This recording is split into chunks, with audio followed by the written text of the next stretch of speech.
This episode is brought to you by Peacock. The new Peacock original documentary, Matthew Perry, A Hollywood Tragedy, dives deep into the beloved actor's rise to fame and his tragic death.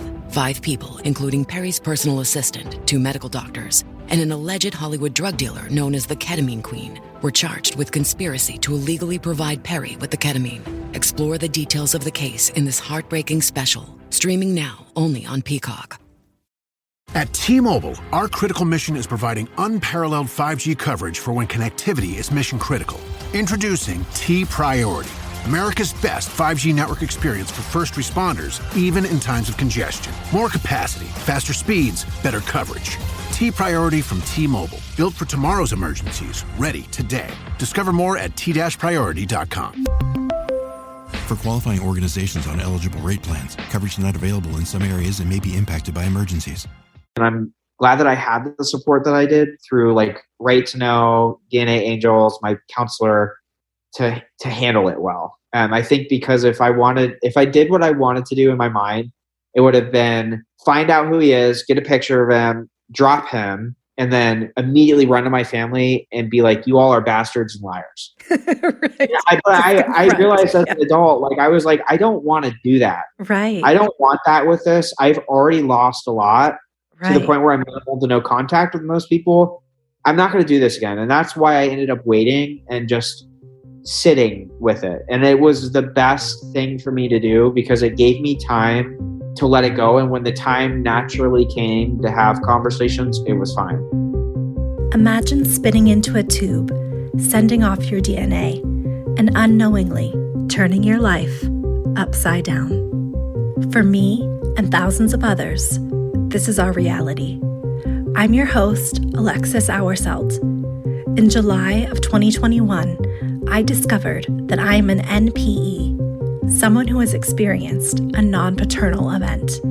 In other words, my biological father isn't who I thought he was. This podcast shares the journeys of people who were shocked by a DNA discovery, mostly through modern DNA testing. We're telling the stories of NPEs, adoptees, and donor-conceived people and their families. This is DNA Surprises. Michael Paul always felt different from his family. He was treated different than his 2 younger brothers and went through multiple periods of estrangement from his raised parents. In this week's episode, he shares how he finally learned the truth through a consumer DNA testing kit. He tells us how he connected with his biological dad and why he ultimately made the difficult decision to go no contact with his raised family. Thank you for sharing your story, Michael Paul. My name is Michael Paul. I'm 28 years old. I grew up in Columbus, Ohio. I was the firstborn child on both sides of my raised dad's side and my mother's. The story that I was always told was that everyone was head over heels for me and they were really excited. It really just like this picture perfect-esque, like too good to be true looking at it story. Things were fine. And then I ended up having my mom and dad, my raised dad had their first child, my brother, and then ended up 6 years later having one more brother. I always felt that life was normal. Once I got around 6th or 7th grade, and there were like noticeable differences that I was very aware of and in tune with. The thing that's so funny to me is that I have brown eyes and I'm the only one in the entire family. Anybody that has taken a basic genetics class knows the chances of that are almost impossible. It's like a 25% chance. It's far and few between. And I remember learning like basic biology as a kid and being like, this is not right. And the thing is that everybody there, like nobody was lying to me, that they were just dead set on this is your dad. And I always let it go despite not having anything in common with him, not having a lot in common with my brothers, having more or less in common with my mom. And, you know, people realizing like my mom's personality and mine are relatively the same. So did you blatantly ask, am I related or am I adopted? So around 12 or 13, this is one of the worst memories that I have to carry ever because it just came as a total shock. They were putting me in Catholic school. I was not academically proficient enough. My brothers went to one of the top private schools in the state. And my parents are not wealthy at all. It's just they really prioritize education. And I think to save face, they wanted us in private schools because they knew that they were better. And the other option, if you can't get into these really prestigious private schools in the area, is to send your children to Catholic school, because the public school system, you're just likely to get a better education. And we had no affiliation with Catholicism at all or anything, but I was being sent to a private school. And because I was being almost brought up in a way as Catholic and like learning religion, I was very much in tune with like there's certain things you should and shouldn't do, especially around premarital, like intercourse and everything like that. So I'm 13 years old. I'm very, at this point, intertwined with my grandparents. My grandparents more or less raised me 3/4 of the time, which I always thought was bizarre because my mom and dad had the resources to do so. It was just always like, go with your grandparents, go with your grandparents. And my two brothers and my mom and dad are off doing their own thing. And so I was already noticeably different without anybody else knowing. Mm-hmm. There was like a big schism going on. And so my grandparents are just more or less my parents. And I'm sitting at my grandparents' house, and our family, they got together for my 13th birthday. And my mom's youngest sister at the time had been pregnant with her first child, and she wasn't married. She had like a long-term boyfriend. And they had been ridiculing her for that and making fun of her. And what ended up happening was my aunt, and I remember it to this day, goes, well, you and Mike weren't married when Michael was born, and it all worked out. So what's the problem? And I remember felt like I got thrown through a wall because the rhetoric that I was told was something that was so different. I remember being 13 years old, cake in front of me, and then to hear that was like life altering. And so then I didn't have the vernacular understanding, or like, you're 13, you don't have the whole picture.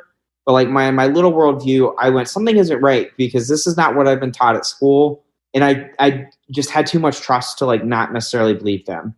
So what ended up happening after that event was my mom stopped talking to my aunt for 3 years after that. It was a major, major, major schism. The revelation that you were born before your parents were married. Because that was not what they had told me. For reference to, I guess that I was in their wedding, and I had never, ever, ever seen a single picture. So they had kept this very hush-hush. And I'm thinking more like I hate to say this, but my raised father, I don't consider him calculating enough to like think of a secret like this. So I'm realizing as an adult, it's more or less my mom just pulling the strings more or less and getting him where she wanted him to be.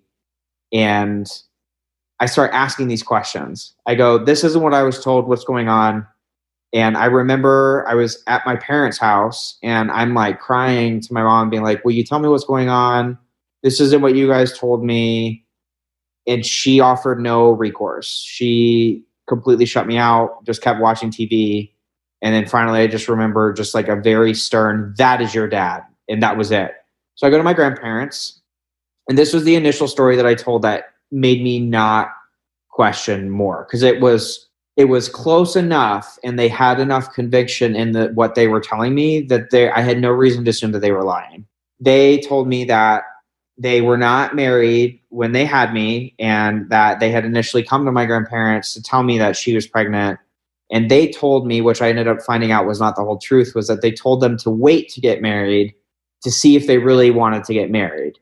I later found out that that's not the truth. So I'm just like, well, do they love me and things like this? And you have to understand, like, I'm already noticeably realizing that, like, for whatever reason, I'm being very much left out of certain things. And there's just certain instances in my life that already are adding up. I have to go to a different school. My parents are like vilifying and just saying that my brothers are cream of the crop and just really like boosting up their self-confidence. And then because I'm like bad at school, or they think that I'm misbehaving because I'm asking these questions, I'm already having like a noticeably different life. Did you think that the reason that you were being treated differently was just because of your school performance and your questioning and like misbehaving? What did you think was happening as you're being treated so differently from your siblings?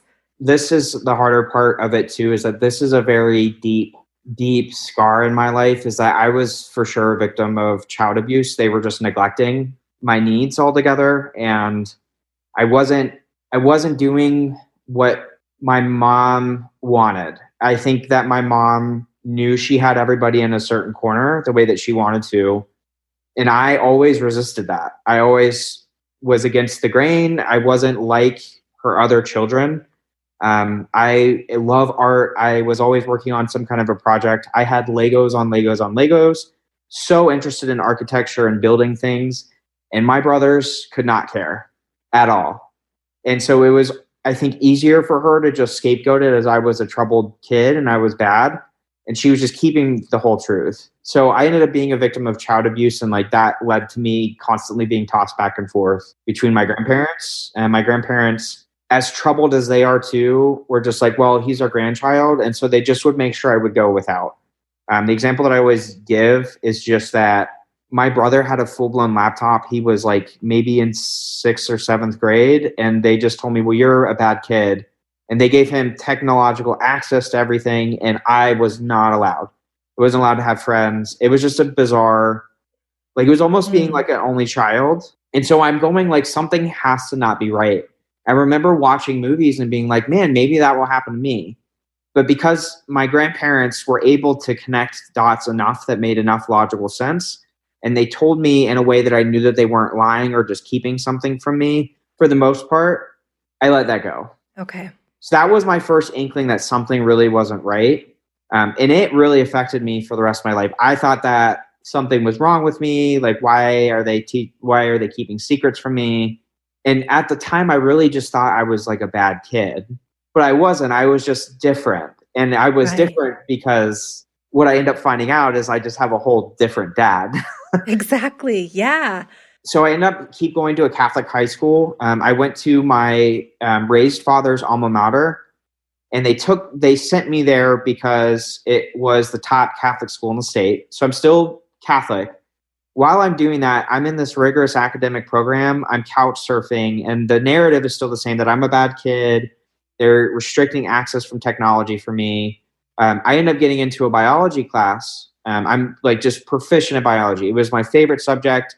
Despite everything I had going on, the poor self-confidence that I had from obviously hearing that like there's something wrong with me, I ended up like finding that out of biology. And what I ended up doing, I went, something's not right. And I don't know if you're familiar with epigenetics or not, but there is necessarily our code of who we are is relatively the same. Certain environmental factors can turn on and off things.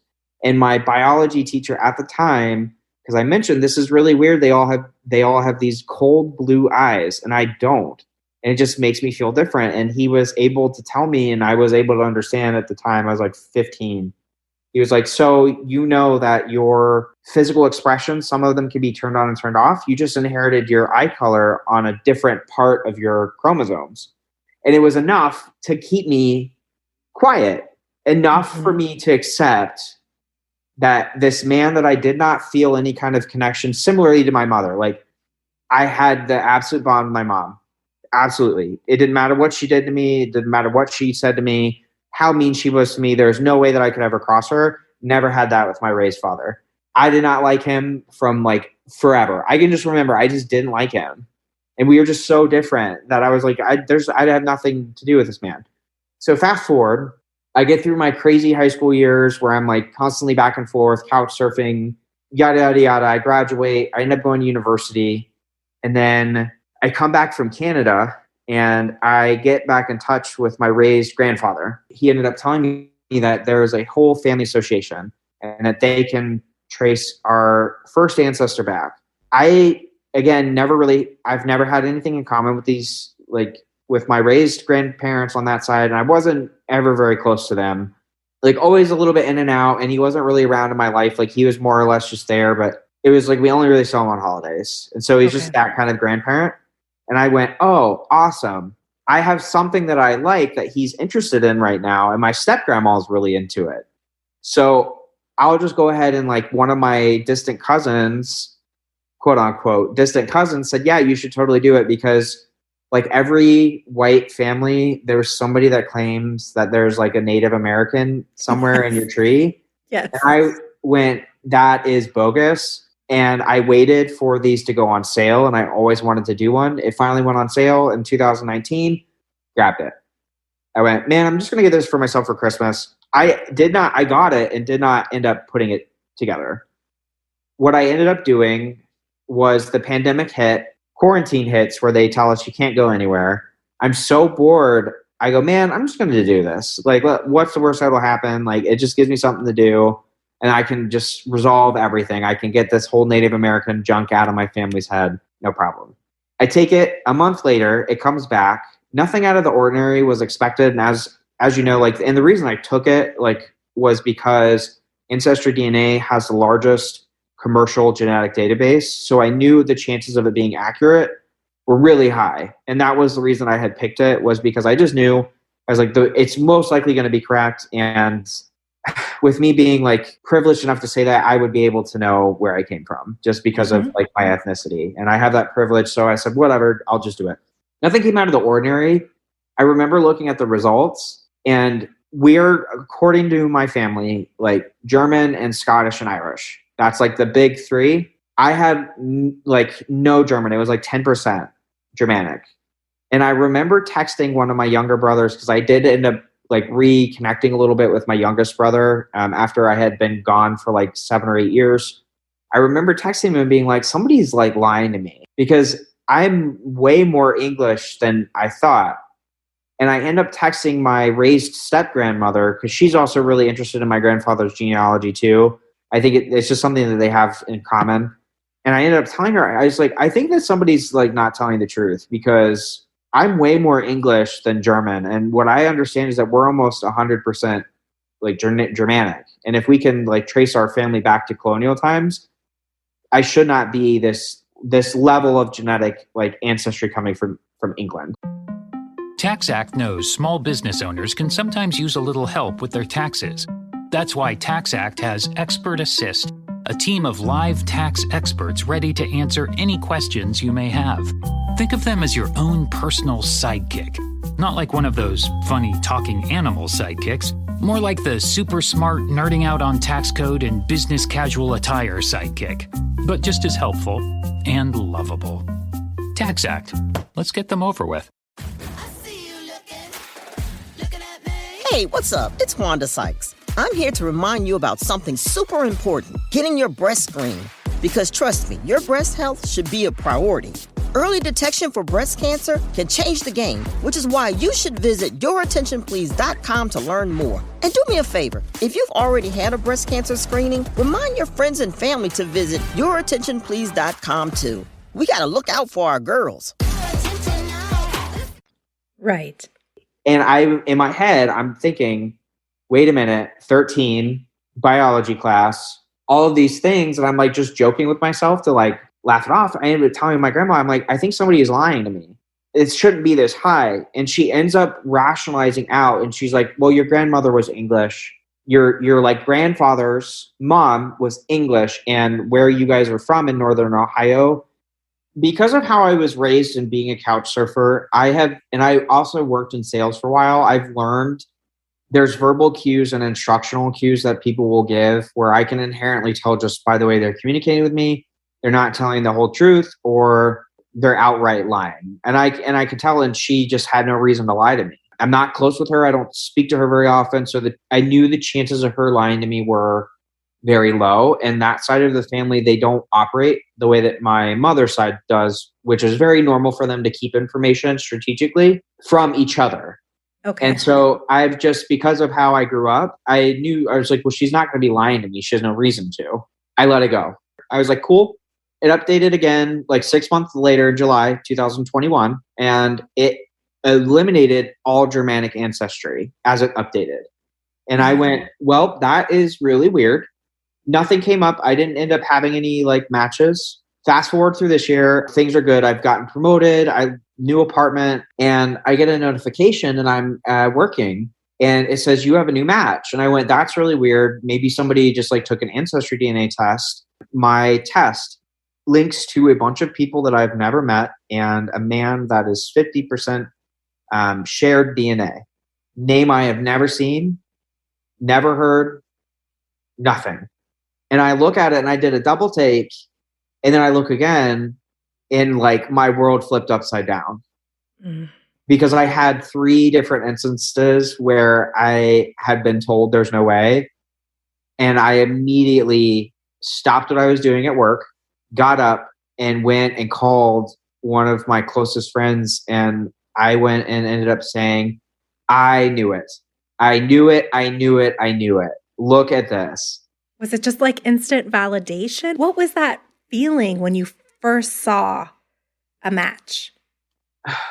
So it was a instance of stress, and how I end up doing that is I enjoy the shock value and making, like, when I feel stressed, sometimes I get like a bit of relief out of shock value, and I found that through like memes and stuff. Yeah. And so I end up mass sending jokes to people because I'm trying as hard as I can to keep it together. The only way that I know how to do it is make a joke of it. Of like, I knew it. My mom's been lying to me. Da, da, da, da, da, da. I could not believe it. I was like in a level of denial that was unreal. And then, so I'm gay. My boyfriend comes home and I went, hey, remember how I thought that my dad wasn't my dad? And I've told you this before. He goes, yeah. I was like, well, buckle up because it's real. And he's like, what are you talking about? I'm like, it's 100% real. And I had downloaded the app onto my phone at that point and immediately handed my phone and said, I don't know who that man is. Like, just no idea. Yes. So I end up telling like close friends because this had always come up of like, they're like, well, are you adopted? Da, da, da, da, da. Why are they treating you so differently? And so I end up connecting with all of my friends from high school that had like watched me go through this horror story of like just difficulties with my family. And I went, I knew it. There's no way. And what's funny is I go to therapy for something else. And my therapist had brought that up from how differently I was being treated. And he had asked me without this information coming out and going, is your dad not really your dad? Is that why you were treated so differently? Just kind of asking to see if there was like things I wasn't telling him. And I remember sitting in his office in the middle of summer going, I cannot confirm it. I've had my suspicions. I immediately email him and go, I don't know if you remember us talking about this when we were doing intake. I did just find out that everything that I thought in the back of my mind was true is. So there was a bit of feeling of like, I knew it. Someone is a liar. Like that. Mm-hmm. So it was a weird mix of like stressed and a bit of a confirmation of I was happy that I was finding out the truth, but it was more or less like stress. I had already gone through so much in my life, and then to find this out was another piece to my puzzle of what have they brought me in? What has my mom and dad brought me into? Right. So it was like a shock, like, because I'm already coming from a very unhealthy family that has very, I guess, like intermeshed dynamics, and they're not very nice to each other, and they are all wound up in this level of like hush hush. So for me to find this out, I went, oh man. And my initial inkling was to go to them and start like yelling, because I had not seen them because of the pandemic, and I've been out of the family unit for such a long time as an adult. And because of the pandemic and not seeing them, something in the back of my head went, wait a minute. They've already lied to you before. Do not go run to them right now. You're not gonna get the truth. Interesting. Stop. Tell the people that you trust. Tell your therapist. Go from there. I still like thinking about the day and the emotions that are coming back up is like, I knew it. Like there was a reason that they were being so mean to me. And so that was the secondary reaction was the family knew and just kept it from me. And for whatever reason, that was my initial reaction. And that's why I ended up keeping it from them, because I was so in the moment ready to just attack and like go back into the family game and be like, I've got a new deck because somebody's been lying to me. It was just like the next day was just overwhelming. I ended up calling off of work. I couldn't get myself to do anything. And I just remember being asleep. Yeah. Afterwards. Like it was, I'm sure that you can relate in some way. It's just like, what is going on? Like an atomic bomb went off in my head, because I had heard 3 different times, you are being crazy. You are being crazy. You're being crazy. Just let it go. Just let it go. Just let it go. And then the whole time to be like, I'm right. It just hit me. I had to take off the next day. Did you reach out to your biological father? Did you wait? Like what was your thought in terms of wanting to connect with this new family? So because of how, so I ended up like, after I had taken a day off to think about it, I remember feeling very alone. And then I went, well, he had been online like a month before. So I was like, well, he's alive. So that's good, because I was like, where could this man even be? I have never heard of him ever. And so it took like a month. I ended up reaching out to my second cousin out of the blue. And I just said, hey, I'm looking for this man. He claims to be my biological father. I'm just trying to get things together. My plan of attack, because I knew that this was going to be earth shattering to a family system that hides the truth, because like I didn't know. So I know that they're hiding something. I decided that I was like, if I don't know who this is, my just gut told me, if I don't know who this is, it's best to get his side of the story first, because they've already lied to me 3 or 4 times. So I got a touch of my second cousin, which is his first cousin. Didn't hear anything for about a month. So I'm sitting, and like you, I ended up telling my job. I ended up having to disclose this, and I really didn't like to. But I ended up disclosing him, look, I ended up finding my dad is not my dad. I've paired with this man that's not there. I've had this suspicion. I didn't work a single Friday for the rest of the year. It was all about letting myself go back through, piece everything together, talk to close friends and family. And then I wanted to get a hold of him. On my dad's side of the family, I ended up getting in touch with my second cousin. He ends up replying back, and he goes, who are you? And how do you know these people? I said, and I told him the truth. And I said, so I don't. And he's like, well, who else have you talked to? I said, so here's the thing. I'm realizing that if I have no idea who you are, you most likely don't know about me.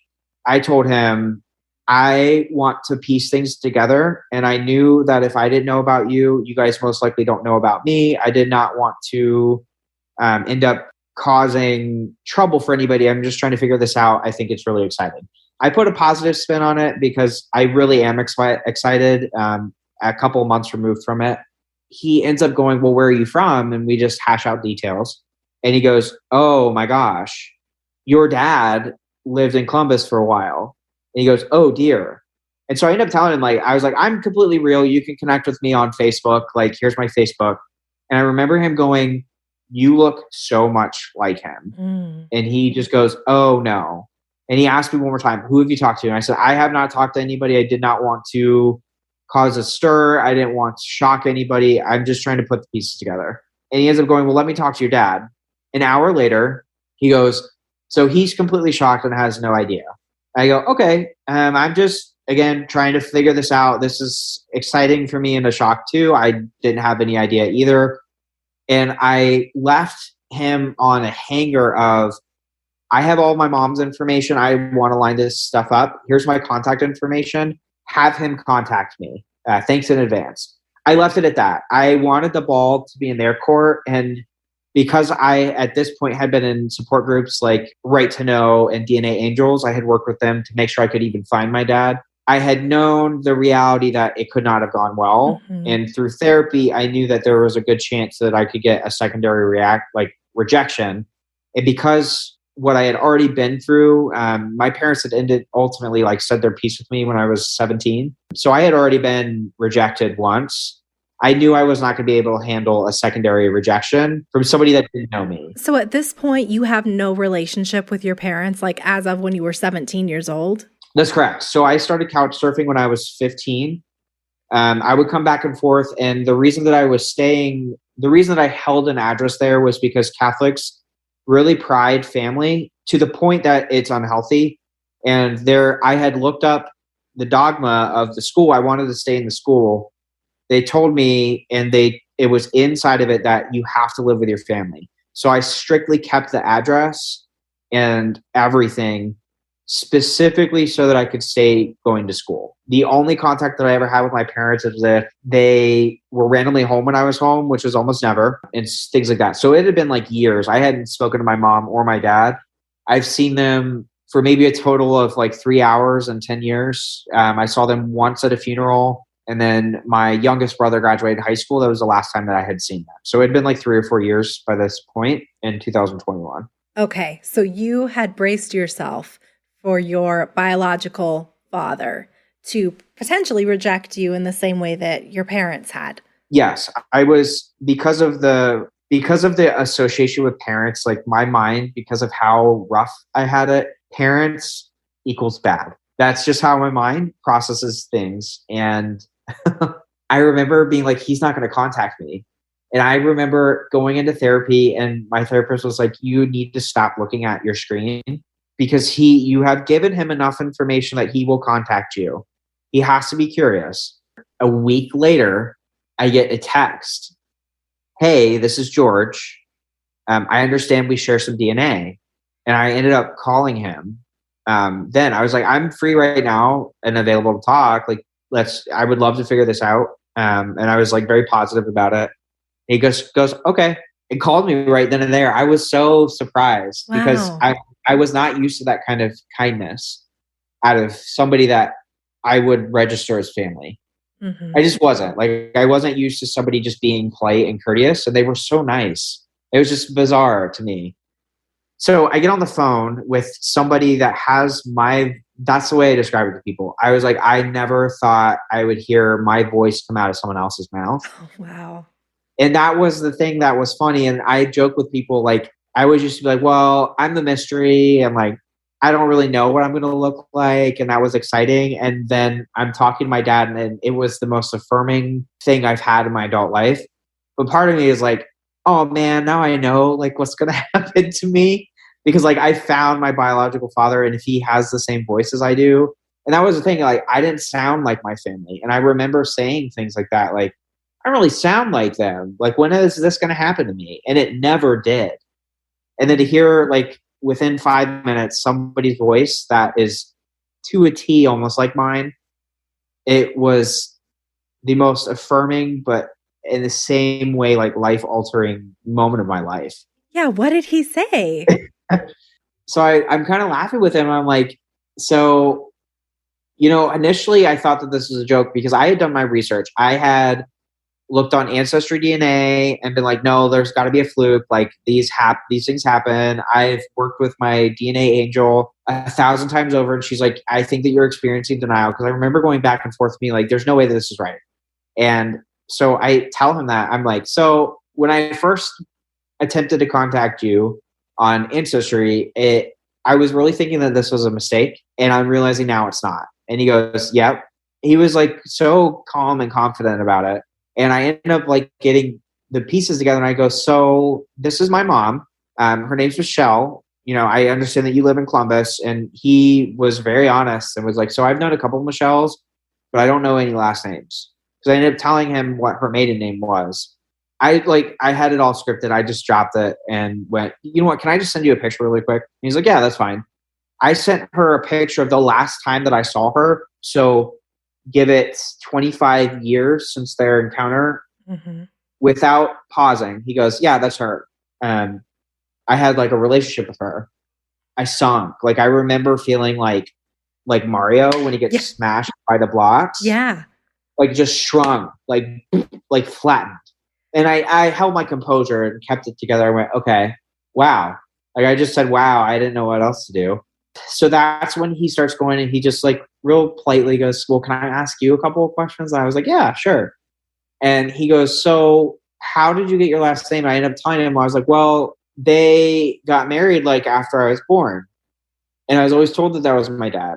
And he was like very understanding and was like, well, I don't really judge. And like people do what they're going to do. How old are you? And I was like, I'm 27. And he goes, okay, well, when did they get married? And I was like, so I don't know. And he was like, have you talked to them about it? And all these questions. And this was really hard for me to like have to discuss, to be like, I don't have a good relationship with them. And I just told him flat out, they've already lied to me before. You are most likely not going to lie to me because you don't know who I am. And I don't know who you are. And I just remember like telling him like that.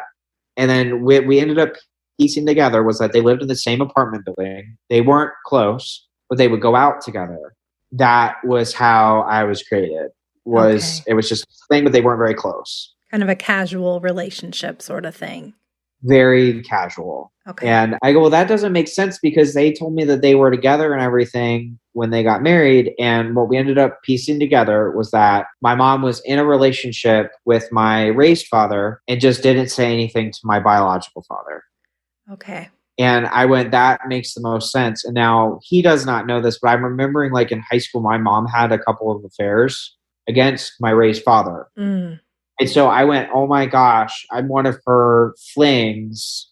And she just didn't say anything to anybody. Mm-hmm. And I'm remembering their history. And I'm like, well, my dad's really violent. So maybe he would have like had an issue and would have had an outburst or something. I don't know. And where we left off with me and my real dad was I went, so look, I'm not expecting a lot and I would like to go slow with this. This is like mind altering. And he was so nice. He was like, I'm really sorry that you're going through all of this. I was like, I'm sorry for you too. Like you didn't know you had a kid because nobody told you. Mm-hmm. Yeah. And I just said, I would really like to keep things, let's just go slow. Like I'm not going anywhere. I would love to keep talking to you. I am available whenever through text, and he was like, yeah. And he just was very upfront of like, I'm not the best texter. So you have to do the legwork. And I said, that's okay. I'm fine with that. And that's where we ended up leaving off. It was very slow communication. Thanksgiving rolls around and his girlfriend ends up contacting me on Facebook and ends up welcoming me per se, because like I haven't met them because he lives in New York where he's from now. Okay. She ends up being like, I know this is a lot and I'm really sorry if like he's not connecting the way that you want him to or anything.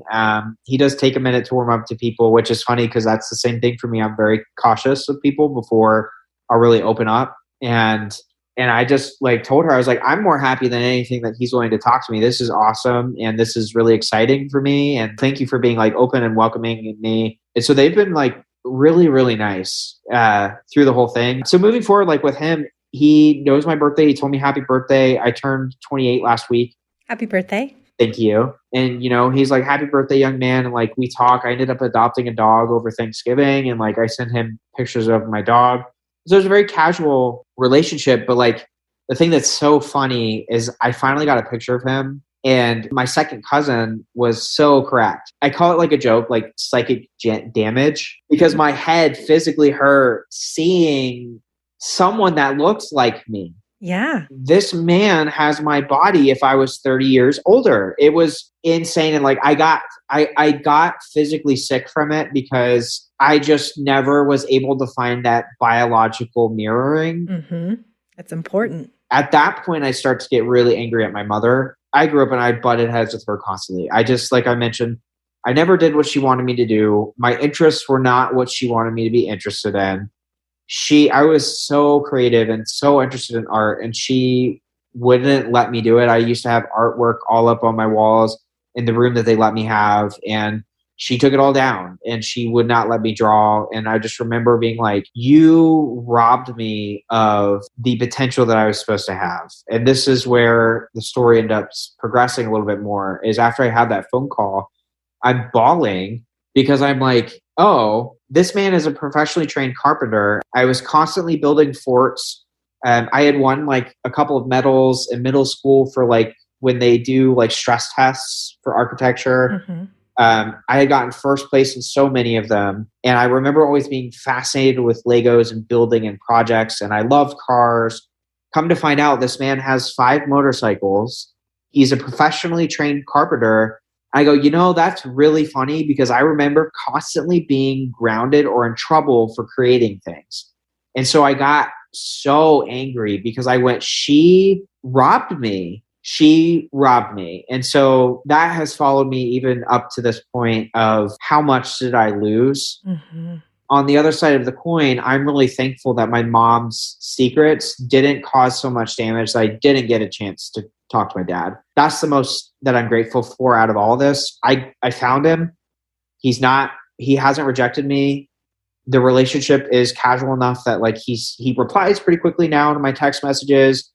And just a once a week, hey, how are you? And I couldn't ask for anything more out of the situation. This is a hard situation for everybody. I know just from talking to people that he's absolutely in shock, as am I.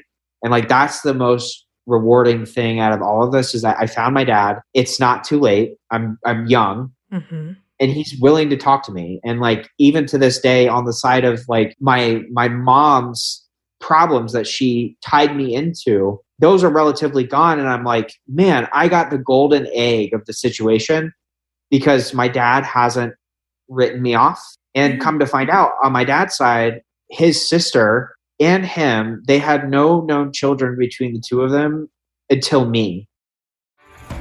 Este episodio es presentado por Honda. Descubra la nueva Honda Passport Trail Sport Todoterreno, la Passport más todoterreno que Honda haya imaginado jamás. Esta Passport cuenta con mayor altura al suelo, barras de techo en todas sus versiones y neumáticas especialmente diseñados para cualquier terreno. Además, disfruta todos tus viajes con el control de clima de 3 zonas, techo panorámico y opciones como asientos delanteros con calefacción y ventilación. Conoce más en honda.com/passport. Support comes from ServiceNow. We're for people doing the creative work they actually want to do.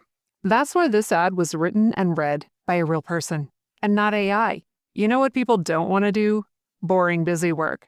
Now with AI agents built into the ServiceNow platform, you can automate millions of repetitive tasks in every corner of your business, IT, HR, and more, so your people can focus on the work that they want to do. That's putting AI agents to work for people. It's your turn. Visit servicenow.com. Okay, that was what I was going to ask is, did you discover any siblings? So you are an only child to him. Yes. Okay. And so I am getting to know him, and it's fantastic.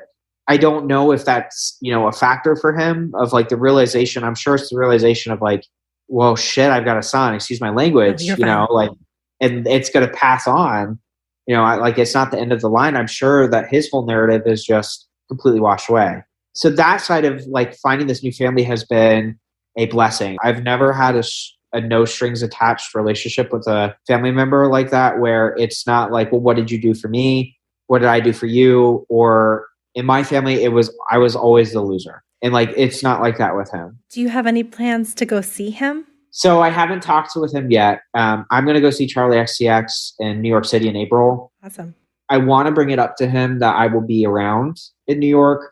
Where it's just that I'm not sure what to expect. And because of the volatile situations I've been in, I left it at that. Right now, my feelings are I do want to go meet him. It's been going really well, and I don't think that he would be opposed to it, to just sit down and have lunch. And knowing me, I'm just going to make a whole joke out of it anyways. He'd be like, man, you look so much like me. And then just go right into just talking because he's my dad, and I can absolutely see it when I see pictures. That's great. Did you ever go back to your family? Maybe not say, you bastards, you're all liars, but did you go back to them and say, I found my father, I know the truth? So I did, and this is the part that is going to be really hard in my story. I was running in circles, and this was December. This was right before the new year. Running my mind in circles. My therapist ends up telling me verbatim, you're mind fucking yourself, stop. And something switched, and I was like, I know that the time's to be right. And a switch hit me, and I went, you know what? Go, call off work, make your rounds. I end up calling family members. I wanted to do this all in person because I knew that this was going to be like a bombshell for everybody. I go to my aunt's house.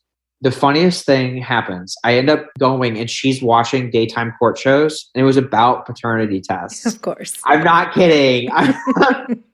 And so I end up laughing. I'm like, oh, paternity tests, that's funny. And she's like, well, what do you mean? Because she was like, she was trying to get the answer out of me before I came over. And she's like, well, are you getting married? I was like, no, I'm not dying. I still need to talk to you. Mm-hmm. And she's like, well, tell me. I'm like, I will tell you when I come over. It's not appropriate. And so I end up going and just telling her straight up. So my dad's not my dad. And I found out through Ancestry DNA. And she goes, you're kidding, right? And I go, no, I'm not. That was the sister that was not spoken to for 3 years. Mm-hmm. And she goes, that's not true. I remember when they got back together and they were pregnant with you. And I was like, well, that's not my dad. I think she's either lying because she didn't know, or she's lying because she knew and didn't say anything. And I put it like as neutral as I could, despite like the history of my mom. I did not want to put my personal bias on it. I remember her saying this verbatim. Man, your mom's going to have a deep skeleton come out of the closet with this one. And so she was like affirming to me that something wasn't right. So I ended up leaving her house, and she's like, well, who else are you going to tell? You shouldn't tell anybody. And why didn't you say anything? I answered those 3 questions. I said, I'm telling everybody. I am not carrying this with me. It's not fair. Everybody, I think, has the right to know. So I'm going to tell everybody. And my aunt was like, well, this isn't fair to anybody. And I was like, it's not fair to me. First off, there was a big denial in it. They did not want me to stir up things. So I go to my grandparents' house. I had not spoken to my grandparents in a while because of this. I had been very frustrated, and I was like, they knew. And I was like, do not go over there and assume, because they most likely don't know. If you didn't know, I think that they don't know. So I ended up catching up with them, and the conversation ends up boiling down to, so my dad's not my dad. My grandma isn't coherent enough really to have a grasp on the situation, so it was all my grandfather. He's a very, very difficult man to get along with, and was very, no, it's not true. What it boiled down to with that conversation was, well, you still had a dad. Why do you care? This is inconvenient for me to know. Why did you come over here and say anything? And then he ended up being very much like, well, your mom doesn't know, and why do you care? You know the truth. I said, I'm really sorry that your daughter made this choice and it sucks. I'm not going to stay quiet about it. I am going to tell everybody. He did not care to know, and he did not care that he was more upset that I was disturbing the status quo. Mm-hmm. It had been like a 3 or 4 hour discussion back and forth. Finally, I'm like, okay, well, I'm going to go. I have some stuff to do, and I just adopted a dog. I want to go home and play with the dog. And he ends up saying, well, why haven't you said anything or been over in the last 3 or 4 months? And I said verbatim, and I was very honest and genuine. I said, I was not sure who knew what. And so I ended up finding out, in summary, he didn't know. They did not have any idea. In short, I told him, I was like, I was very shocked by this situation. I was very hurt, and I did not want to come over here accusing you and yelling at you, so I stayed away. He got so upset by that he pushed me out of the door and slammed the door behind me. Physically pushed you? Yes. I'm a bigger person, but he pushed me so that I would get out of the house. Wow. I felt so bad that I knew, in finding this out too, what was going to happen was I was going to have to go no contact with everybody, and that affirmed it in that moment. I went, man, I feel really bad. I feel really hurt that this is happening to me, and it was just shut up and deal with it. And I went, I'm never talking to these people again. So I'm driving home. He calls me on the phone. If you say anything about this, you are going to destroy the whole family, and there are going to be people that will never talk to you again. So he was threatening me to be quiet. Mm-hmm. And I went, I'm really sorry that my mom did this. This sucks for me. He ends up hanging up the phone. This is the last time I ever spoke to him too, which is gut-wrenching to me because I didn't want it to be this way. It is. I sent a text and joint to my raised father and my raised mother. Granted, I have not had contact with them in 10 years. It was essentially, I was ready to put everything behind me about what happened. I was getting to the point where the thought of you was not infuriating, and the thought of you was not hurtful. I was able to put it all behind me. And then I told them, so I thought the icing on the cake was coming up. And I said, so I log into my Ancestry DNA account, and there's a man's name that I've matched with that I've never known and never met. What does this mean? We have a shared 50% DNA. This is my dad. And I told my mom in the text message, you have been lying to me from the start, and you have been lying to everybody else. I don't know why you chose to be this way or why you chose to do it. And I want you to know that you have set me up to fail. Every time I felt different, I was bullied, made fun of. It was because you were not honest to me. And I ended up having to tell them, because of this situation, it's enough for me to amend any contact that I may have had with you where I was cordial. I have amended it to nothing. I do not want to speak to you anymore because of this. And this is enough for me to say goodbye. I addressed my raised father by name because by this point I was comfortable enough. And I said, I am terribly sorry because I didn't know. I assume you didn't know either. This is a lot. I do want you to know, because of how I was raised and how difficult it was, this does not change the situation for you. As a person, I really hope that you choose to go get help.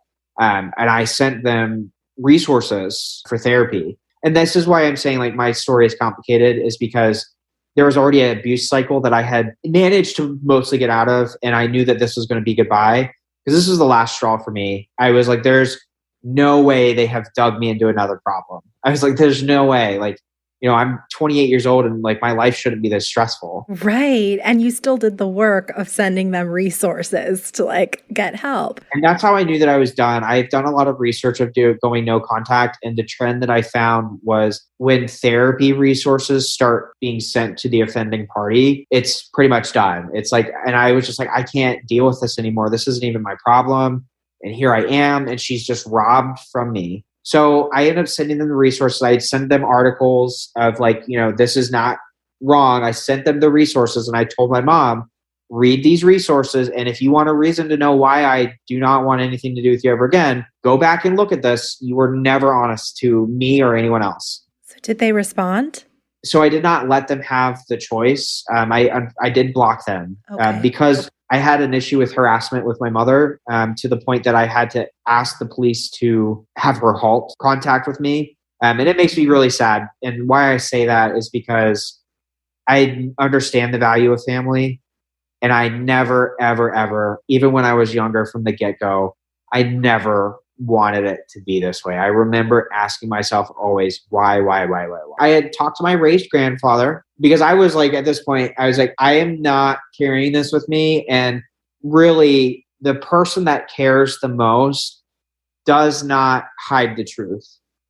And that was how my mom's side of the family was spinning it, was that, well, how could you do that to your dad?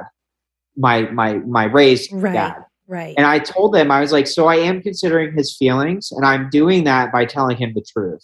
Keeping him in the dark about this, despite how soul crushing it is not fair. Mm-hmm. He deserves to know the truth. And they just were like floored that I was willing to take that risk. So I had wanted to go over to my raised grandfather's side and I had told him, hey, I just want you to know, I found some stuff out about me through Ancestry. I need to talk to you. And we had planned for 9:00 that Friday morning. I get there. The doors are locked. I ring the doorbell. He didn't answer. So I'm already like in a charged state because I'm afraid of repercussion. And he just didn't answer the door. So again, my choice to go no contact with my family was just more solidified. I was like, they're not taking this seriously. Mm-hmm. And this is a shit situation for me. Yeah. And that was always how it was. It was like my problems just didn't matter. And like, this wasn't even my problem. This was my mom's. Exactly. Because she did this. It was not your choice. Right. Yes. And I was just bored. Like, that's it. And so I ended up like getting really frustrated, but I just let it go. Cause like, he's a very aloof person and like, he didn't mean it intentionally. For whatever reason, he flakes. He probably didn't really want to talk and just didn't answer the door. So I do end up telling him in a text, I go, so I need you to know this. I'm not your biological grandchild. I'm really sorry because this sucks for me. And I'm really sorry that it had to be me. I didn't want it to be this way. It is what it is. And I'm sorry. I sent him the same resources that I sent my mom. And all he had to say back was, what you said to me was really interesting. And I just was floored. I could not believe it. And like, my mind is like on paranoia. I'm like, somebody knows. Repeating. The whole time. I just laughed. I was like, is this the response that I'm getting from everyone about this situation? So I have one other aunt. This aunt, I would say out of all of them is the most stable, has like a relatively good life. My cousins are very well adjusted. They go to school, they live good lives. She's relative, but she always would like hold that against me. And I had wanted to speak with her about it. Well, my aunt ended up confessing to me. The stories lined up. What had happened was my raised father had broken up with my mom, was not going to get back together with her. Mm-hmm. They were still involved while this casual relationship was going on with my real father. My mother ended up becoming pregnant, said nothing, absolutely nothing to my biological father. Immediately went to my raised father and said, I am pregnant. They got together and got married because of me. I just feel as a human for my raised father, despite what I grew up for, I'm almost devastated for him that he wanted to believe so bad. And my mother just wanted it to play out the way that she wanted to. I could not imagine being in that spot 30 years later, finding out that the whole relationship was not honest from the get-go. So you believe that she knew and he did not? because of my mother's history of having affairs when I was in high school, I genuinely believe that she just didn't say anything. The other question that pops into my mind is if my biological father and my mom lived in the same apartment complex and they were going out with the same group of people, it should have been known. Knowing my mother and how she's the kind of person, she's the manipulator that pushes you over the edge and then says that you're the bad person because she pushed you over the edge. Mm-hmm. So I wish that I could say that my mom didn't do this meticulously, but everything that she said to everybody after, according to my aunt, was that she didn't know. I genuinely think that she did know. It's that she wanted my raised father back so bad that she knew, regardless of who got her pregnant, that was enough to get him to go back to her. What I ended up finding out was that my raised grandfather had told him to marry her and to do the right thing. Okay. So the comment of being what you said to me is really interesting is because everybody's going, oh shit, it's not true. Lied. Yeah. Yes. So I have been living with this empty shell of like realizing that my mom had made my life the way that it was for her personal gain. She was not willing to be honest for whatever reason. And she just wanted what she wanted. And my life was the collateral, which is devastating to me. What about your brothers? Oh my goodness. So I have one other brother that's close to me in age. He never liked me growing up. I had not spoken to him as long as I had not spoken to my parents. He never liked me. It did not matter what I had to say. If I was not on my mother's side, it did not matter. And so I had stopped talking to him altogether. My one brother, I just randomly sent him a text and it was very nonchalant and just, hey, I heard you're doing really well. That's awesome. This is just something that you need to know. I ended up finding out that dad's not my real dad. My ancestry DNA matched with another man and it's 50%. And I sent like a crying emoji, just try to play it off. Yeah. And I was like, good luck in school and stuff. And then like to like sugarcoat it, I was like, by the way, I got a new dog. And like sent him a text at 11 o'clock. I get this text message from him and it starts off with, I read the text that you sent mom and dad. How dare you be so mean to them? And I was shocked. When I tell you I was heartbroken, I could not believe it because I kept my personal vendetta for the most part out of it. It was very to the point of there's some dishonesty here. It's enough that I don't want any contact with you. This is serious. Go get help. And all he had to say was, did you end up texting? And so this is a human in me. Because of how my brother is, I knew that it would be more serious if I excluded my brother that's closer to me in age by not saying anything to him at all. And I knew it would shock them enough to pay attention, and it worked. He just ends up saying, you know what? I'm really tired of this. Just leave me alone. I had said what I had to say, and so I remember being very sad and just being like, okay, if this is how it's going to be, like I'm the one that's really hurt in the situation.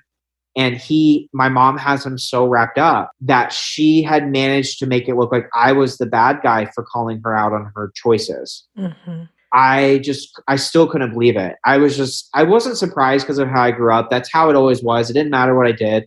I was going to lose. But I was just still surprised that my adult brother could not fathom what was happening. Right. He was just like, you know what? You're still in this family and you still had a dad. So what do you care? I just couldn't believe it. I felt betrayed again. Like I really did. I was just like, man, this is like when I was 15 and they're kicking me out of the house again. And he's like 7 years old just watching me and be like, yeah, get out of the house. Like it was just re-traumatizing, really. And I was prepared enough for it. I had done the work in therapy, and this is why I waited so long, was because I needed to make sure I was going to be emotionally okay. And I can't say how happy I am that I had the resources that I did to not just go off, because if I had not planned it, I wouldn't have been able to do it. It was one of the roughest days ever because I knew this was goodbye. And like, I still get like emotional about it. Oh, I'm so sorry. Like, that's so painful. So at this point now, you have your relationship with your raised family is just done. No contact with any of them. For me to find this out like this, is unacceptable. And the reason I say that is the major health concerns that you might have. If my dad had been dead or something, like I would have never known. And the example that I give is I ended up having a hernia in 2019. My dad has had 3. The narrative around that was that I got the hernia because I was out of shape and weak. Really what it was I'm clearly genetically predispositioned to it. Mm-hmm. And my mom kept that from me. And that was why I went, this is too far. Right. Yeah. There was just nothing that she did not care about that. And she really led me to think that there was something wrong with me when she could have been honest. Yeah. Yeah. Where are you? This is all relatively fresh for you. And I know you've been doing a lot of work, as soon as you kind of found out. Where do you feel like you're at right now, just emotionally and everything in your journey? On my dad's side, it's exciting, fun. I find somebody that, I can like talk to about stuff and it's not like emotionally charged or there's a history, which is nice. I do look forward to meeting him one day. And I think that, once he realizes that I'm just wanting a relationship, I think it's going to really take off. And I'll just put my best foot forward and what happens and roll with it because, it's a unique situation for both of us. So that side, awesome. I couldn't be happier. If he responds to a text, I will take it. It's way better than what I'm used to. I couldn't ask for anything more. And now I'm like winning. And the joke that I have in myself is like, as an artist, the imagery that I used to see is an angel with one wing. And now in my mind, when I'm thinking of myself as like a cartoon character or something, it's like a full restored picture because I have the whole picture. And so it's like a series of redemption for me of don't feel bad about yourself. You're strong because your dad's strong.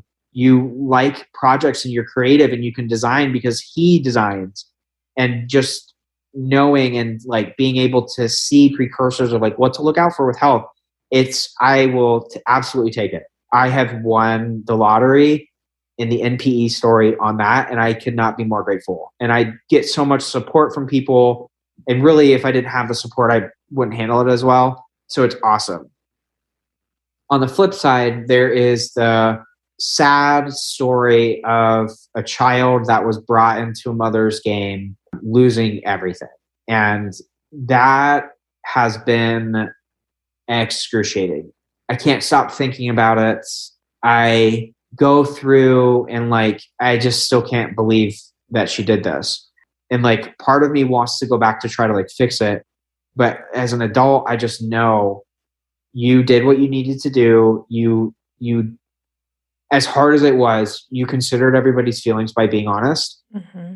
And as much loss as you have had, whatever they decide to do, hopefully they end up, looking really at themselves and the family structure. And maybe, in this loss of me going no contact, they end up, hopefully for the better. Whether they do, I don't know.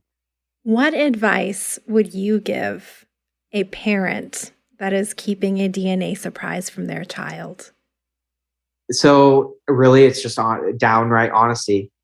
That's it. I really don't think it would have changed anything. And I really look back at it of like when we said our final goodbye, had she told me, I could have started so much earlier figuring it out. And I think that she stifled my quality of life. She should have just been honest. Yeah. They have the resources that she would have been fine. Just honesty. And then maybe this is coming from a privileged aspect of like being a gay man. If I want to adopt somebody, I can't avoid that conversation. Right. And I just think of it like that. And maybe it's that perspective of like honesty is the best policy. I would never want like a future child to not know where they come from. And if they're having these inklings of things not being right, letting them explore that and not shutting that out. Because the worst that happens is like somebody finds out the truth and then it doesn't pan out the way that you want to. And that's okay. And I don't think people need to be afraid of the hard work that comes with that. It's a part of life. And I just, honesty. What advice would you give someone who just found out that they are an NPE? I would do what I did, immediately get help. Right to Know was awesome. The DNA Angels were absolutely amazing, got me connected with so many people. You are not alone. get help. It's going to rack your brain like crazy. And as much as you want to tell yourself you're fine, it is a ego and personality altering event that can, if not managed well, potentially cause the life that you've built to be impacted by that. Seek help, seek support, and take your time with it. It's a unique situation. That being said, you're not alone. Michael Paul, thank you so much for sharing your story on the podcast. This absolutely was so great, just hearing about your perspective and your boundary setting with your family and the things that you're doing to protect yourself throughout this journey. I really appreciate your vulnerability. So thank you. Yeah, no problem. And the best of luck with building your relationship with your biological father. Oh yeah, it's going to be fun. Thank you. Thanks again to Michael Paul for sharing his story. If you have a DNA surprise story that you'd like to share, please email dnasurprises@gmail.com. And if you haven't yet, please rate, review, and subscribe to the podcast on Apple Podcasts and Spotify. Be sure to check back next week when we'll have our very first donor-conceived person tell her DNA surprise story. Until next time.